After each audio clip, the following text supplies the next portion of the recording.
Okay, so we are recording. I really love tonight's topic. Tonight is nutrition for better health and wellness. First off, since some of you might be watching this after the fact and may not know me, my name is Stacy. I'm a clinical nutritionist. I currently see clients virtually. I see clients one-on-one, and I just started offering group sessions or a group program. And yeah, so today we're going to be talking about nutrition for better health and wellness. If you are hopping on, I have my chat open so you could post questions in the chat, and I'll make sure to keep checking it to see if anybody's asking questions. Okay, so what do I mean by better wellness? And before I dive into my list, I'll say that this is kind of objective. This is what I mean by better wellness. Um, yes, some of this is logistics of what it is to be healthier and have better wellness, but I also think better wellness can mean or look different for different people. When I'm working with clients, people have different goals, different wellness goals. So just because maybe your goal isn't on this list doesn't mean that it's not a good wellness goal. So I'll just say that. So in general, what do I mean by better wellness? It means waking up with long-lasting energy for the day. So if you're someone who wakes up and maybe you wake up without energy or you are waking up with energy. If you're hopping on, hi Wendy, just so you know, I am recording this video just so I can post it after. But if you have any questions or anything, I have my chat open so that you can ask questions. But so waking up with lasting energy for the day. So sometimes when working with clients, they come in, either they're waking up without energy for the day, or they're waking up with energy and then having slumps throughout the day. So better wellness in my head means waking up with energies that is lasting you for the entire day. It means going to your checkup with your doctor and getting to leave the office with a good report card, knowing that you're healthy and happy. So, having better wellness in my eyes is having a lowered risk of diseases and disorders. So, as we know, nutrition, lifestyle, environment, and genetics are what drive diseases and disorders. So, it's really important to focus on nutrition too. Better wellness means getting to reach your goals, spend time with your loved ones, and feel your absolute best. So this is what I was saying, where it becomes a little bit more objective to what maybe your goals are when working with clients. A lot of people have different goals. They want to keep up with their kids or their grandkids. They want to do things as they age. So whatever your goal is, that's what better wellness is. Aging with better mobility, cognitive function, and a better quality of life. It's really sad that I have on social media 50-50, where 50% of my feed is age is nothing but a number. As long as you're healthy, eating healthy, quality of life is good. And then the other half is once you hit 30, it's downhill from there. I might be getting that because I'm turning 30 soon, but if you're focusing on your health and your nutrition and your wellness and you have better wellness, you're going to have a better quality of life as you age. So that's what I mean by better wellness. So how do we achieve this? Or how does nutrition play a role in all of this? So things to focus on to feel better. We're going to talk on all of these in a little bit more detail. I'll touch base on real foods. We want to be eating real foods. We want to limit our additives and refined ingredients. I'll touch base on food sensitivities, but we want to listen to our body. And if we're eating something that our body isn't liking, we want to pay attention to that. Proper water intake, so proper hydration. Different lifestyle factors. I know I'm a nutritionist and I talk about nutrition, but I also talk a little bit about lifestyle factors because it's important. Like I said, all those things that drive diseases and disorders, we can't just focus on nutrition. We need to focus on everything as a whole. And then I'll touch a little bit about supplements today too, just because in general wellness, supplements get talked about a lot. So real foods, my first 2 points, real foods and limited additives and refined ingredients, I paired together because they kind of go hand in hand. In order to eat real foods, you need to limit the additives and refined ingredients. So, last week I hosted an event at my house and somebody opened my fridge and they made me chuckle because she said, "Oh, wow, you are an ingredient house." And I had never really heard that term before. And I said, "An ingredient house." And they're like, "Yeah, you don't have any like ready to eat foods. You only have things to make something to eat." And it kind of made me laugh because it depends what kind of mood I'm in. If I open the fridge and I'm in my normal mood, I see bell peppers, maybe a hard-boiled egg, and I'm grabbing it. Yeah, I got food in the fridge, but if I'm craving maybe something not so healthy, I open it and like, oh gosh, I got nothing. And yeah, because it is more singular items. So I had never heard of the term ingredient house, but now that I have, I see it popping up a little bit more and more. Um,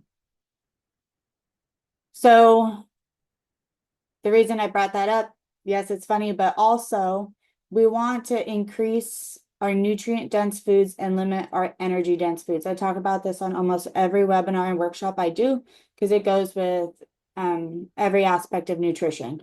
So being a part of an ingredient house, those types of foods tend to be really nutrient dense. So if you look at my picture down here, nutrient dense foods are foods that have more nutrients than calories. Whereas energy dense foods are foods that have more calories than nutrients. Why is this important? Nutrient dense foods, so more nutrients than calories, meaning that you're going to have that longer lasting energy when you eat it because of how your body is breaking down that calorie to nutrient ratio. Whereas the energy dense calories, you're going to have that high spike of energy and then drop without any energy because of that ratio of that high calorie but no nutrient and how your body is breaking it down. So as we're eating more nutrient dense foods, not only is your energy levels being managed better, but you're also getting in more micronutrients, like vitamins and minerals into your diet, which is really important. So more nutrient dense, less energy dense. Refined ingredients. So what is a refined ingredient? So we want to limit refined ingredients. It's something that's had processing done to it. So processing meaning it's removed nutrients, most of the time moving fiber parts. So perfect example, I use this every time, is flour. Whole wheat flour versus white flour. What's the difference of it? Why is whole wheat so much healthier than white flour, right? So white flour is a refined flour.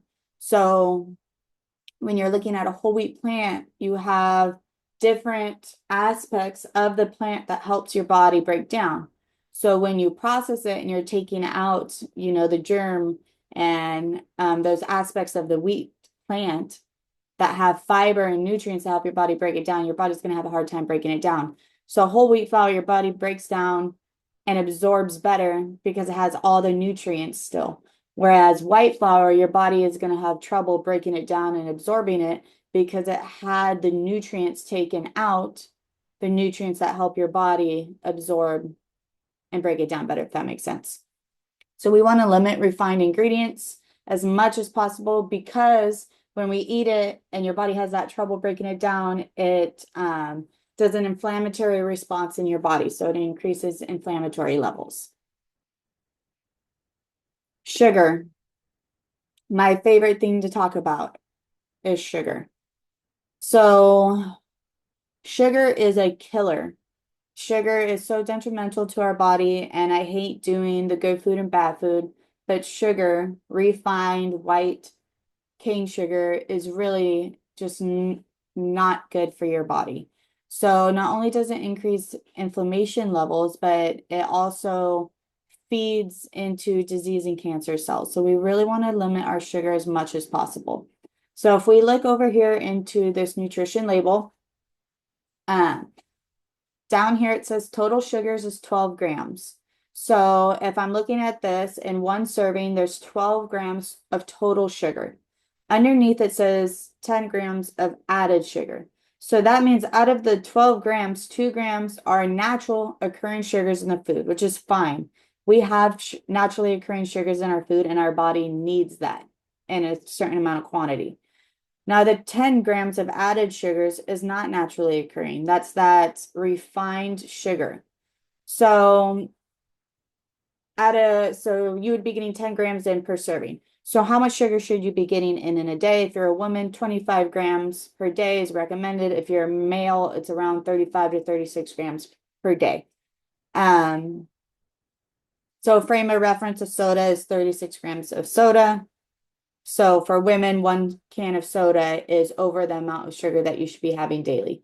So when I'm looking at nutrition labels, the amount of added sugar in, I would say I'm looking at between 33 to 4 grams per serving is my max, unless I'm eating or drinking something fermented like a kombucha, or a yogurt. Those tend to be a little bit higher, where it's more like 7 or 8 grams per serving of sugar.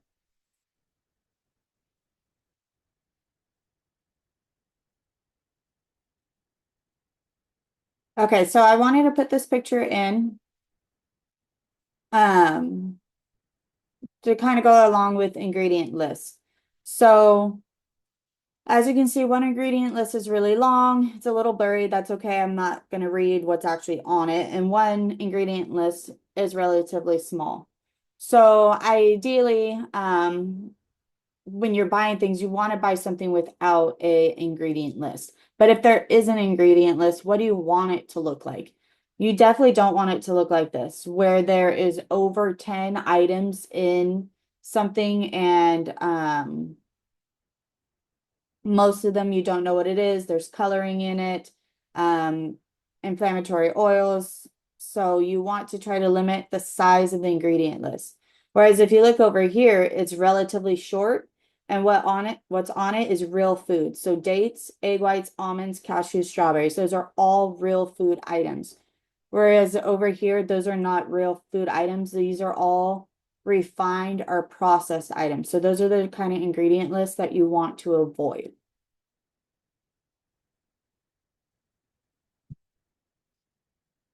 Okay, food sensitivities. So I want to make it clear because there is an actual term, food sensitivity. So I work with food allergies and food sensitivities. A food allergy, if you look at this little chart here, I'm not going to talk a lot about this because this isn't the topic of tonight, but just so that you're aware of kind of what I'm talking about. A food allergy is when you're having an anaphylactic shock to something. So more like an almond or a nut allergy is a really good way to think about that type of, or what an allergy is. So when people come to me and they're like, oh, I think I'm allergic to dairy, or I have an allergy to this, they don't really have an allergy. It's more they're sensitive to it. So food sensitivity, that is an actual term. We see it in labs. It's an inflammatory response to certain foods. So I run food sensitivities. If you're having major symptoms persistently after working, we could run labs to see if you're having a immune response, a food sensitivity response. So those are the two terms. What I'm talking about is more just a general, maybe you're a little bit sensitive to something. It doesn't mean that you're having that IgG inflammatory response or an allergy response. I'm just talking very general. So, and the reason I'm saying this is I just want you to be aware and start paying attention to your body. Because if your body is giving you symptoms, you need to listen to it. So, how does your body respond when you eat? Pay attention to when you are feeling bloaty. Maybe you feel uncomfortable after eating, you're gassy, you have bowel changes. Maybe the next day your skin feels really dry, you're itchy in your skin, changes in your hair, your lips get all dry. Any changes like that, just be aware of it, that it could be a symptom of something that you ate. Um, and it could be a food sensitivity, an actual inflammatory response, or it could just be that you're sensitive and there might have been something ucky in what you're eating and your body wasn't responding well to it.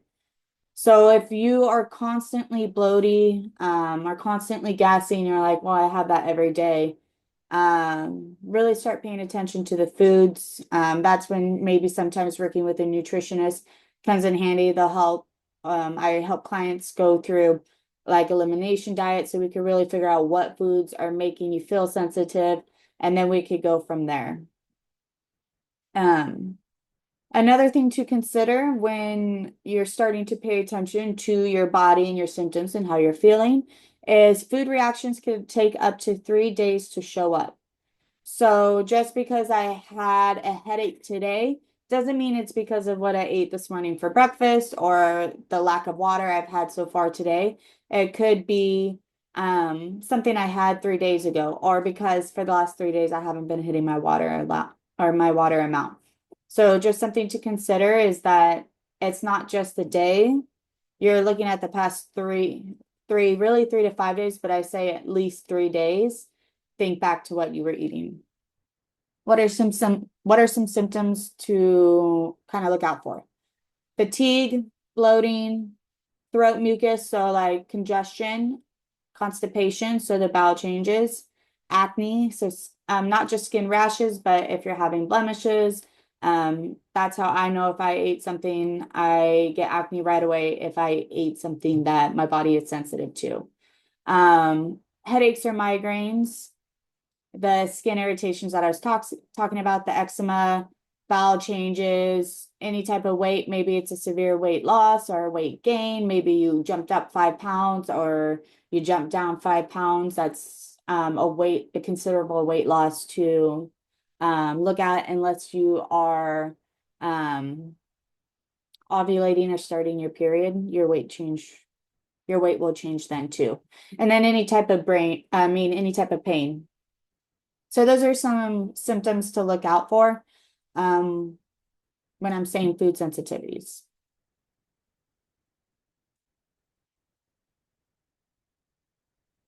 So proper water intake, so hydration. This is really, really important for wellness, especially just looking at long term as you're aging and your general wellness day to day, year to year. Um, Water is really important for all aspects of our body. Not only from a nutrition standpoint does it help with digestion and nutrient absorption, but it helps with our actual organ health because our organs are made up of water as well. So how much water should we intake? Half your body weight in ounces of water. So if I weigh easy number 100 pounds, you need to be having 50 ounces of water daily minimum. If you are someone who works out heavily and sweats a lot, if you're someone who has a very active job, if you're pregnant, then your water amount needs to increase. What can we do to help us better absorb water? Sometimes, not sometimes, I would say most of the time when I have clients start increasing their water, they say, I can drink that amount of water, but I'm going pee all the time. So then we start working on, okay, we can drink that amount of water. Let's help our body absorb that amount of water. So we want to include the trace mineral salts. I have a little picture up here of one brand, for example. It's not the only brand, but of a trace mineral salt that you can use. So you would put this, oh no, there we go. So you would put this in your water.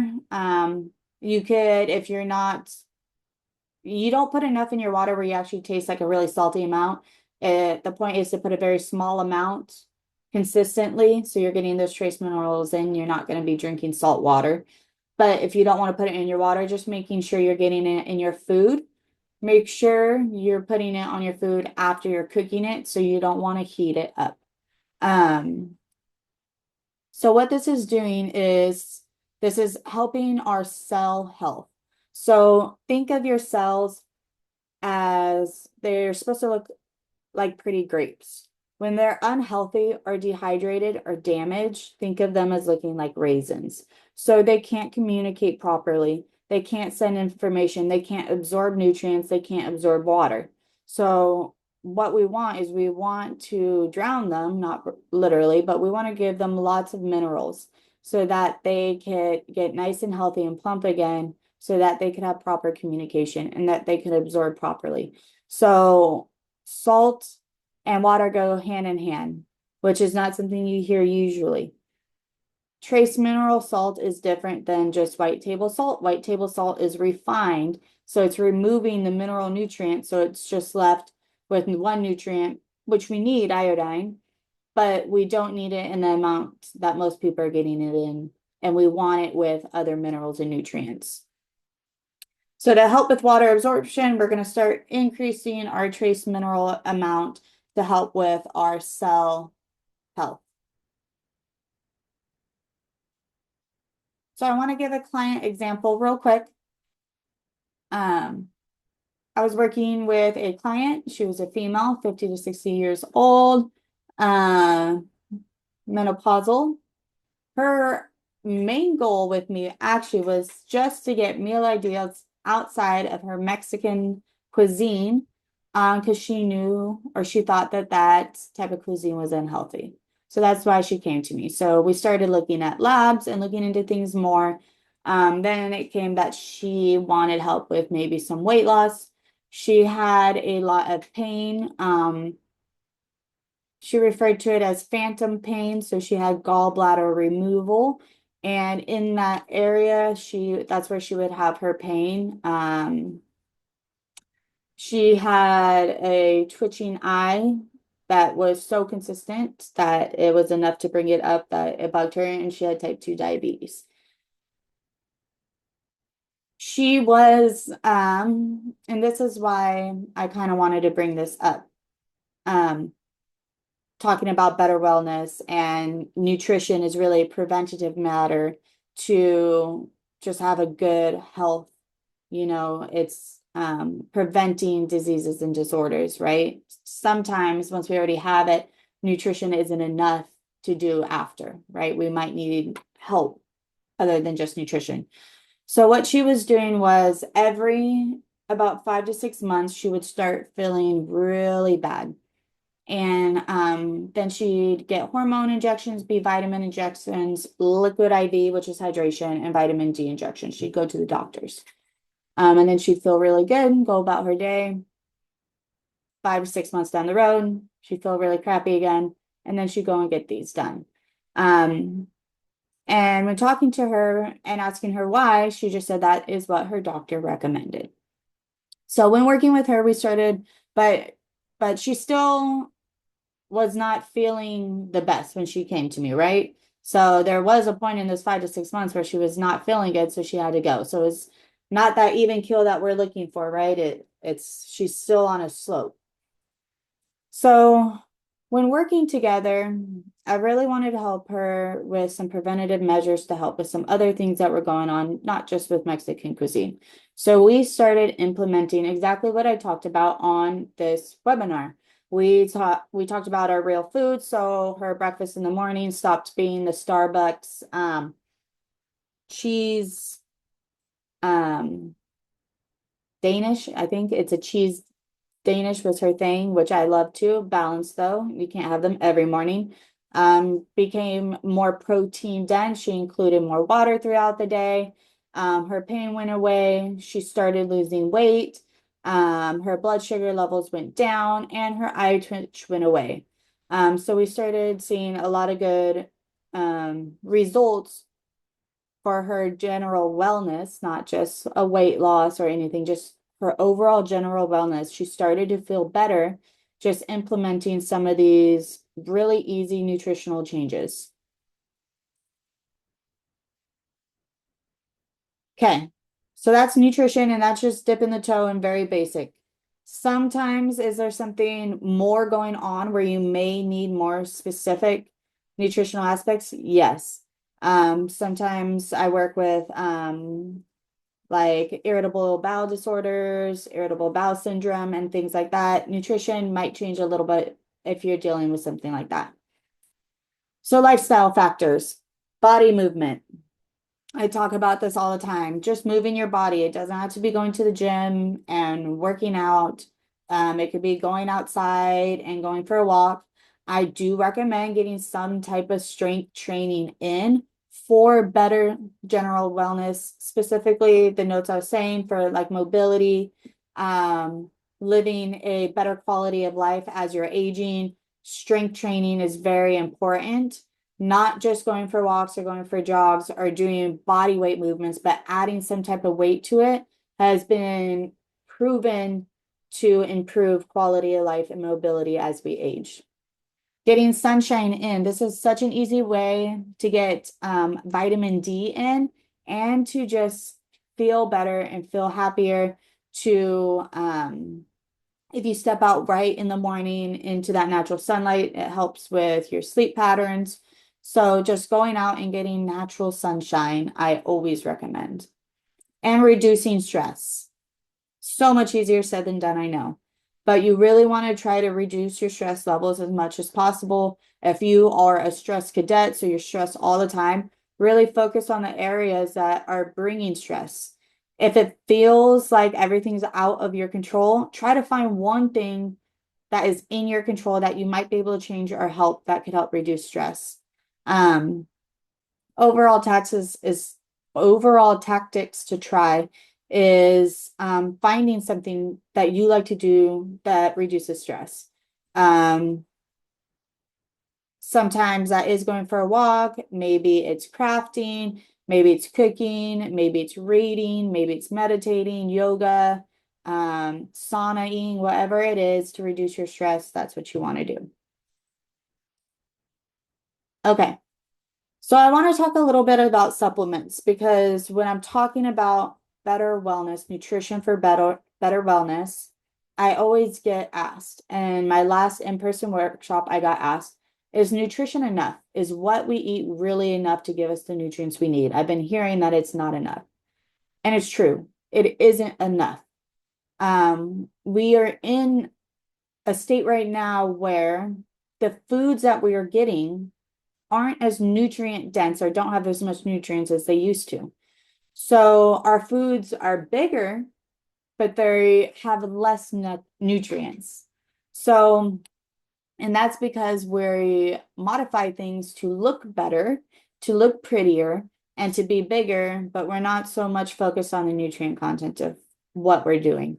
So not only that, but then our soil, this I could geek out on, so I won't get too into it today, but the soil content that we have right now, it's not as good as it used to be because of how we're farming.